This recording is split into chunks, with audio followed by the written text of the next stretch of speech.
লেবুগুলো এখন অনেক ছোট ছোট আছে। দেখেন যে এই হচ্ছে বাড়ি, আর এই হচ্ছে পানের বরজ। এখন দুপুর 12টার মতন বেজে গেছে।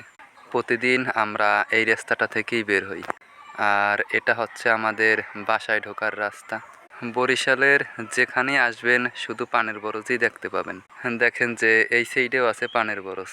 পেয়ারাগুলো একটু ভালো লাগে না। লাল পেয়ারা গাছটা শুধু এনে লাগালামই, কিন্তু কোনো পেয়ারার দেখা পাচ্ছি না। এগুলো হচ্ছে চায়না কমলা। তো আগে অনেক ছোট ছিল, এখন একটু একটু বড় হয়েছে। এই বড় কমলাগুলো অনেক বড় হয়, কিন্তু এর পাকা কমলা এখন পর্যন্ত আমরা খাইতে পারিনি। এই কমলাগুলো এখন পর্যন্ত খাইতে পারিনি। হ্যাঁ, লেচু গাছে যত লেচু হয়েছিল সব স্কুলের পোলাপানে খেয়ে ফেলছে। হ্যাঁ, দুপুরবেলার আকাশের দৃশ্যটা কতটা সুন্দর দেখা যায় দেখেন। বাড়ির পাশে পানের বরজ দেখতে আসলেই অনেক ভালো লাগে। হঠাৎ করে আকাশের পরিস্থিতি খারাপ হয়ে গেল, যে কোনো সময় বৃষ্টি নামতে পারে। ভালো থাকবেন সবাই। আল্লাহ হাফেজ।